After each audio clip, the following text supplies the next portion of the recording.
everybody. Thank you again for coming. We wanted to focus this week on a specific topic, which is how to actually make some of the videos that we've been talking about so much in previous weeks.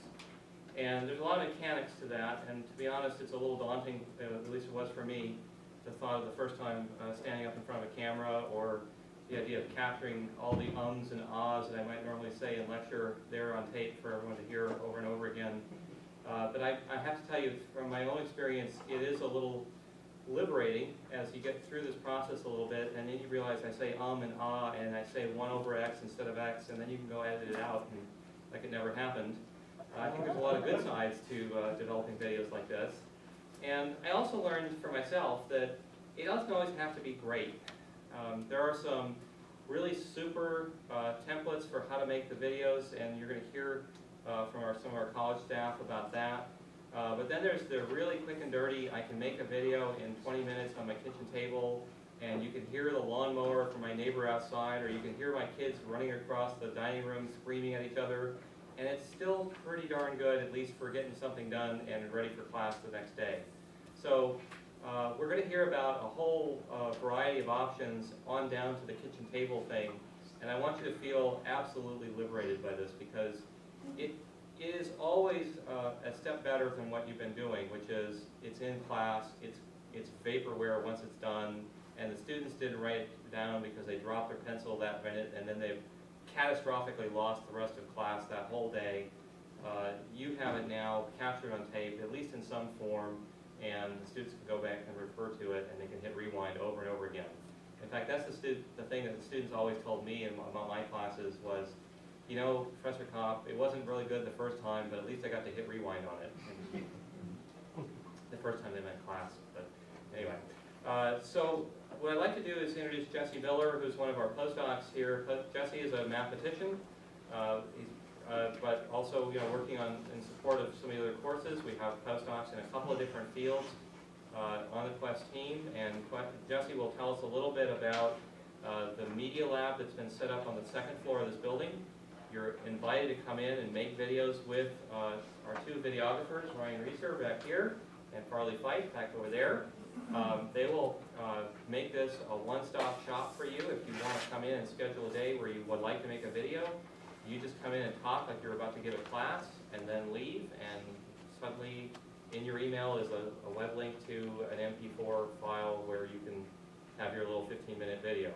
So that's one mode of doing work. And then there are those of you who plan not as far ahead, and midnight the night before you need something done, and we can talk a little bit about the quick and dirty thing as well. But there's really a span of options here, and what I think we'll do is start with Jesse and tell us about the professional grade, what we can get, and then we can talk a little bit about some of the other options as well. All right, Jesse, you want to start? So I'm Jesse, and we're actually going to start with a video that Ryan and Farley made that has some nice examples of some of the different templates, and after the video we'll talk in greater detail about the templates and answer any questions that you might have.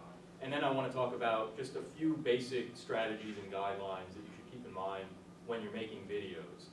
Apart from the technical side, that's something that I hope you realize you don't have to worry about generally too much.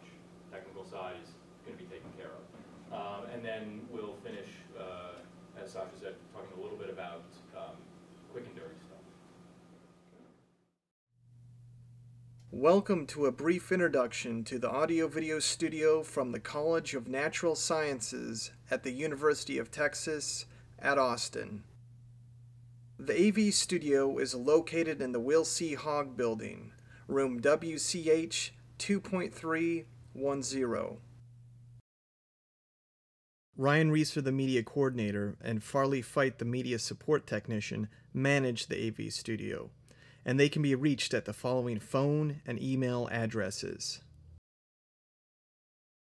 However, the easiest way to reach both of them simultaneously is through this email address, cnsusmedia@cns.utexas.edu. The steps for constructing your online class are as follows. 1. Tailor your presentation to run between 6 to 8 minutes. 2. determine which type of video template you prefer. There are many variations to choose from. Do not be afraid to bring in an idea different from the following examples, or to combine multiple templates into one online class. Here are some template examples. The document camera. The document camera is similar to an overhead presentation. It is best suited for larger printed and written text or basic props. Reflecting in all different directions from this object. Some of it is going to travel down like so and reach our eye. This way, it's not going straight on through. In fact, it's bending just a bit. And as I go from this... One word of caution is not to use the document camera with graph paper or pictures with intricate designs, as it overwhelms its video processor. For that kind of presentation, you would use the next template, the computer screen capture. The computer screen capture is any PowerPoint, picture, or internet web page you would like to incorporate into your online class. If you have any text, it is a good idea to make it at least a size 23 font. Next is the overhead cam shot. This template is most commonly used for math problems or drawings done on paper.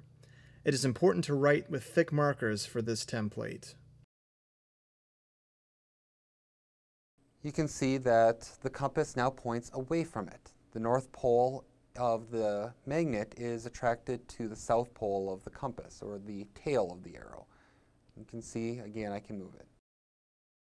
Next is the smartboard shot. Here are a couple of the smartboard's features to keep in mind. The smartboard shot utilizes a big electronic screen that a presenter may write on with red, green, blue, and black electronic markers. You can clear the board by using the eraser. The presenter can advance slides by either a clicker or by touchscreen. The smartboard can also display internet web pages and PowerPoint demonstrations, which can then be written on.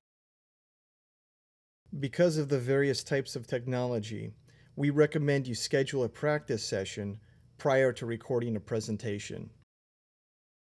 It is also possible to shoot outside the AV studio, but you will need to contact Ryan or Farley to work out the details. Here are some other examples. Involving a power supply and a resistor connected by some wires. The first thing we want to do is take our power supply and connect it to the wall. Once we connect it to the wall, we look at our circuit diagram.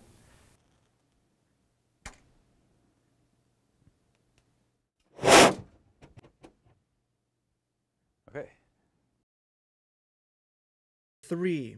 If you have a PowerPoint demonstration, send it as a .pdf attachment as well as the title of your presentation in an email to Ryan and Farley. Before you begin recording, you will be asked to wear a lavalier mic to capture audio from your lecture. If you are appearing on camera, fix your gaze at the videographer who will be looking into his viewfinder. If you make a mistake, simply request a new take and your error will be edited out. Making these productions will ensure professors will be able to deliver their lectures to a variety of new technologies for students on the go.